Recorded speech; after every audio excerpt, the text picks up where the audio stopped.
नाज़रीन अस्सलाम वालेकुम, आपकी खिदमत में एक नई वीडियो के साथ आपका मेजबान हाजिर है। नाज़रीन, लोटे इधर उधर से फिर कर जब किसी पार्टी में बैठ जाते हैं तो ऐसे समझते हैं कि हम तो हाजी बनकर आ गए हैं और जिस पार्टी को छोड़कर आते हैं उस पर ताबड़तोड़ हमले करते हैं। ये शख्स नदीम अफजल चंद जो कि इस वक्त पीपल्स पार्टी में है, इसका कोई दीन ईमान नहीं है, कल को पीपल्स पार्टी को भी छोड़ सकता है। ये शख्स पहले भी पीपल्स पार्टी को छोड़कर PTI में आया था और इमरान खान के गुण गाता था, लेकिन इस वक्त पूरी कौम जानती है कि इमरान खान एक पापुलर और ईमानदार लीडर है।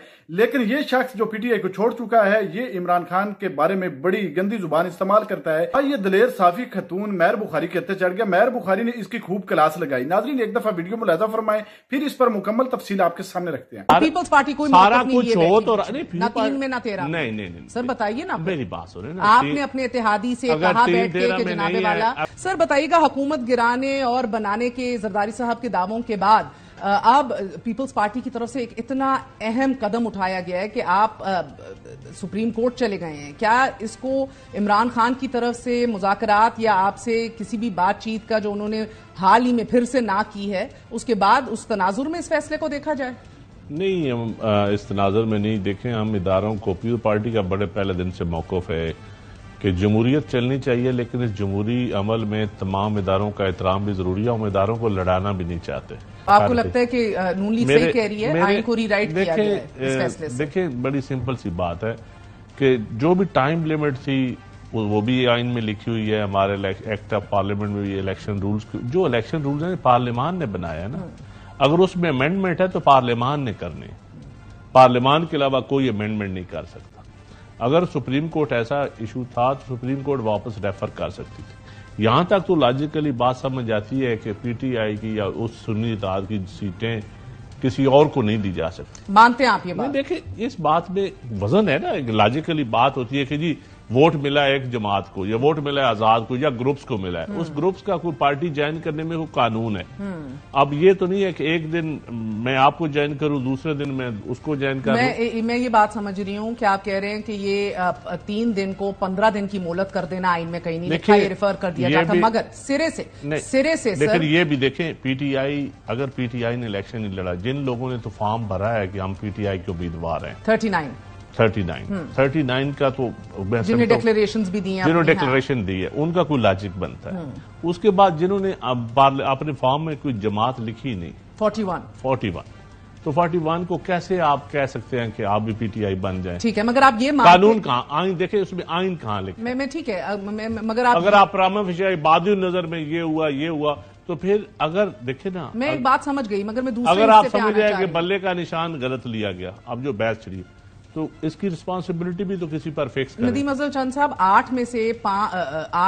13 में से 8 जजेस का ये कहना था कि ये तहरीक इंसाफ की रिजर्व सीट्स बनती हैं, उनका हक है। 13 जजेस में से 11 का ये मानना है कि इलेक्शन कमीशन की ये गलती है कि उन्होंने इनको आजाद उम्मीदवार करार दिया और ये कोताही है, ये गलत काम किया है, ये तहरीक इंसाफ की सीटें ही बनती थी, ये तहरीक इंसाफ के ही लोग थे। तो सवाल सर, आपका हक नहीं बनता, आप इस बात को तस्लीम कर रहे हैं, उनको मिले ना मिले आपको नहीं मिलनी चाहिए? नहीं, देखिए, जी तो आप फैसला आ गया है ना जी। नहीं, आपका point of view, Peoples Party का जमहूरी इक़दार की बात करते हैं आप। जमहूरी इक़दार की हम बात करते हैं, हम समझते हैं कि पार्लियामान का काम है आइन की इंटरप्रिटेशन करना।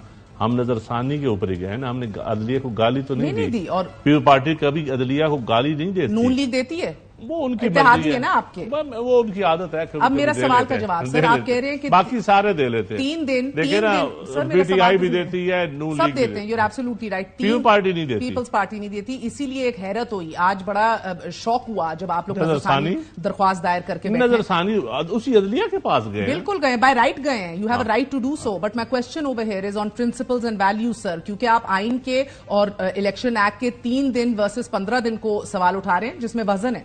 Technically I understand what you saying, मगर आप आइन में ही लिखी हुई ये बात कि प्रोपोर्शनली आपको रिजर्व सीट मिलेंगी, उसी तनासुब से मिलेंगी कि जितने वोट आपको दायर किए गए, आप उस पॉइंट को हाईलाइट नहीं कर रहे। सो यू कैन से कि यार इनको नहीं मिलनी चाहिए, बट आपको मिलनी चाहिए कि नहीं, इसके ऊपर पीपल्स पार्टी का मौकफ क्या है? देखिए, पीपल्स पार्टी का मौकफ अभी बड़ा क्लियर है कि जिसकी सीटें हैं उसको मिलनी चाहिए, इसमें कोई शक नहीं। तहरीक इंसाफ, अगर हमारा हक नहीं बनता, अगर हमारे वोट नहीं है मुतनासिब नहीं, तो किसी को भी नहीं मिलनी चाहिए। तो मेरा जाती मौकफ यह है, ये पार्टी का, मुझे नहीं पता पार्टी की अभी क्या स्ट्रेटेजी है इस बारे में, लेकिन इतनी बात क्लियर है कि वोट मिलते हैं जो पीपल्स पार्टी को मिलते हैं, जो नून लीग को मिलते हैं नून लीग को मिलते हैं।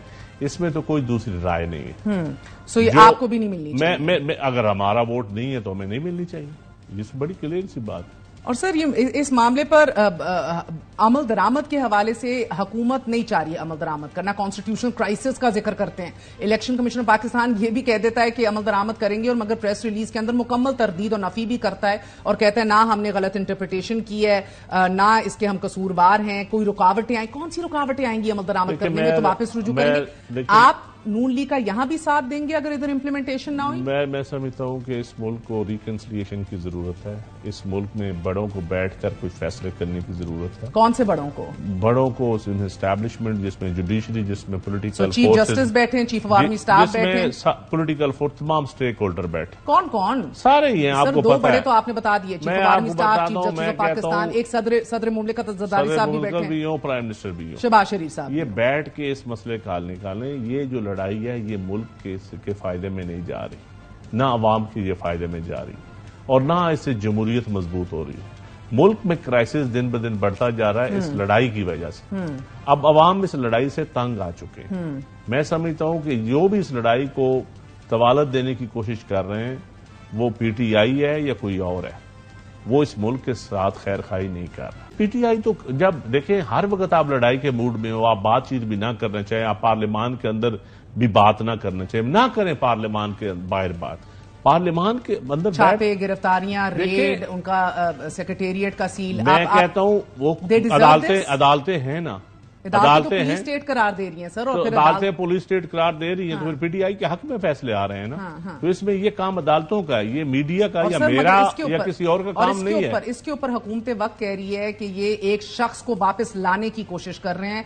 मुझे एक बात बताइएगा, 9 मई की तो अनअपोलोजेटिकली और तरदीद करते हैं, हम सब करते हैं राइट, कि रेड लाइंस क्रॉस हुई इस मुल्क के अंदर, मगर एक और इदारे के ऊपर हमला और उधर के जजेस को कहना कि इनके जमीर बिक चुके हैं, जो मरियम साहिबा ने भी कहा। एक सेकंड, वो बात भी क्या रियासत को मजबूत करती है, कमजोर करती है? नहीं, जो भी देखें, अदलिया पे आप हमला करें या आप किसी फौजी इदारे पे हमला करें, वो कभी भी रियासत को मजबूत ये चीजें नहीं करती, या पार्लियामान पे आप हमला करें। आप ये वाली बातों के ऊपर स्टैंड देखिए, एक तबका है जो कह रहा है कि पार्लियामान पे आप हमला कर रहे हैं, एक तबका दूसरे को कह रहा है आप अदलिया पे हमला कर रहे हैं, एक कह रहा है कि आप फौज पे हमला कर रहे हैं। कोई भी ये पीपल्स पार्टी कोई सारा कुछ हो तो ना 3 में ना 13 नहीं सर बताइए ना, मेरी बात सुने ना। आपने अपने इत्तेहादी से कहा बैठ के जनाबे वाला अगर 3-13 में ये काम ना करें, अगर 3-13 में नहीं है हम, तो फिर हमें आपके पास बैठने की जरूरत सर, बिकॉज आप लोगों से उम्मीदें बहुत वाबस्ता हैं। आप जमहूरी इक़्तिदार की बातें करते थे। बिल्कुल, हम आज भी करते हैं। आपसे ये उम्मीद है आज के आप राह रास्त के ऊपर लेकर आएंगे कि जब ट्रांसग्रेशन हो रही हो। आज भी हम आपसे यही कहते हैं कि नून लीग पीटीआई को कहें कि एक टेबल पे बैठें और इस मुल्क को भंवर से निकालें। ये इन दो जमातों की जाती लड़ाई है जिसकी भीड़ पूरा मुल्क चढ़ा हुआ है। अगर आप मुझे इजाजत दें सर, और इन दो जमातों की लड़ाई है।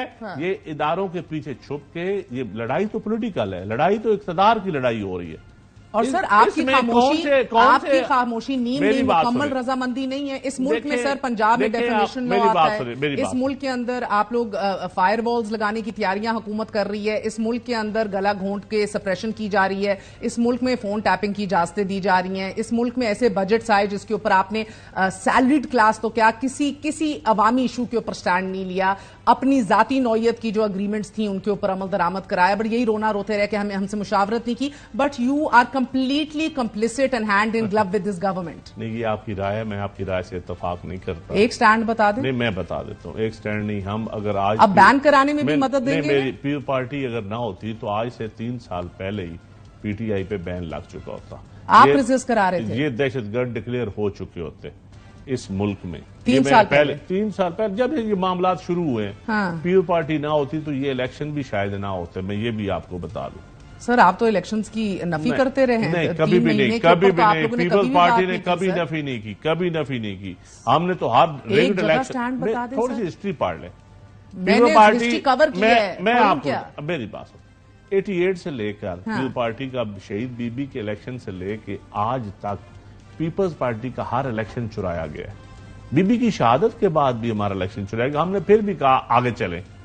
2013 में को सिर्फ पीटीआई विक्टिम थी। मेरी बात सुने, 2013 में विक्टिम कौन थी? सिर्फ नून लीग जीती इलेक्शन तो पीटीआई सिर्फ विक्टिम नहीं, पीपल्स पार्टी भी विक्टिम थी। पीटीआई को भी 1-1 लाख वोटों से हराया गया था। हमने फिर भी पार्लियामान के साथ हम खड़े हो गए, डेमोक्रेसी के साथ ही खड़े हुए ना। पार्लियामान को डेमोक्रेसी का हम सिंबल समझते हैं। हम कभी अदलिया के ऊपर हमें सजाए मौत दी गई, बड़ा कुछ हुआ। आज की Peoples Party on the right side of history खड़ी हुई दिखाई दे रही। पीपल्स पार्टी देखिए मेरी बात, अभी आप एक सवाल करूं, आप उसके जवाब में बहुत कुछ यहाँ हो जाएगा। आपसे मुशावरत हुई अभी ऐवान सदर में जुमे के रोज, काबीना का इजलास कॉल ऑफ कर दिया वजीर आजम ने ट्यूसडे वाला, कल वाला। अब आगे जाके फिर एक दफा रेफरेंस जो है कायम किया जाएगा। क्या तहरीक इंसाफ को बैन होना चाहिए? पीपल्स पार्टी की क्या राय है? अगर हम नजरसानी की तरफ जा रहे हैं, वापस सुप्रीम कोर्ट से रिव्यू करने का मशवरा पीपल्स पार्टी दे रही है, तो ये लड़ाई से बचाने की कोशिश कर रहे हैं ना हम।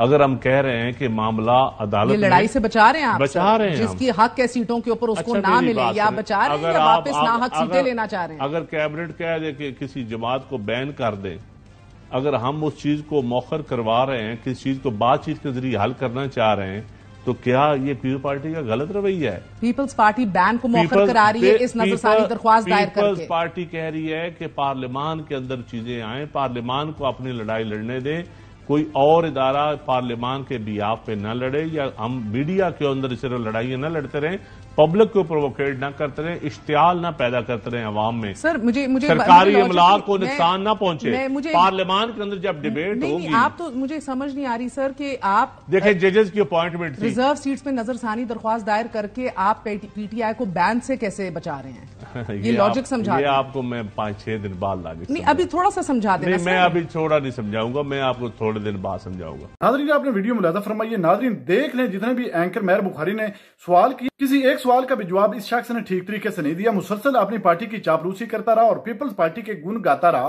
पीपल्स पार्टी ने भी इस मुल्क में कितना अरसा हुकूमत की है, आज तक इस मुल्क की खातर पीपल्स पार्टी ने क्या किया है। और इस शख्स को देख लें, अगर पीपल्स पार्टी इतनी अच्छी थी तो तुम इमरान खान के साथ क्यों आए थे? अब इमरान खान को छोड़कर ये फिर इसने पीपल्स पार्टी ज्वाइन कर ली है और उनके गुण गा रहा है और इमरान खान पर ताबड़तोड़ हमले कर रहा है। नाजरीन इस तरह के सियासतदान जो है, इन्होंने मुल्क का बेड़ा गर्क कर दिया। जिस पार्टी के साथ होते हैं उनकी तारीफें करते रहते हैं और जिस पार्टी को छोड़कर आ जाते हैं उन पर ताबड़तोड़ हमले करते हैं और इल्जामात लगाते हैं। नाज़रीन इस तरह के सियासतदानों को इमरान खान ने बेनकाब किया और इनको यही तकलीफ है कि अगर इमरान खान दोबारा आ जाता है तो हमारा तो कुछ भी नहीं होगा। पहले भी इनके पल्ले तो कुछ भी नहीं है, क्योंकि ये जो इलेक्शन हुआ है पूरी कौम जानती है कि ये इलेक्शन पीटीआई जीती है। इस वक्त तो जो ये कोलिशन गवर्नमेंट है ये मुसल्लत कराई गई है फॉर्म 47 के जरिए। कुछ ताकतवर लोग जो इनके पीछे बैठे हैं उन्हीं का ये अभी भी हुक्म आ रहा है, इनके अपने पास तो है कुछ नहीं। नाज़रीन आपने वीडियो में मुलाहिज़ा फरमाइए इस वीडियो के बारे में और खसूसन इस नदीम अफजल चांद के बारे में आपकी क्या राय है? कमेंट सेक्शन में अपनी कीमती राय दीजिए और अगली वीडियो तक आपने मेजबान को दीजिए इजाजत। अल्लाह हाफिज।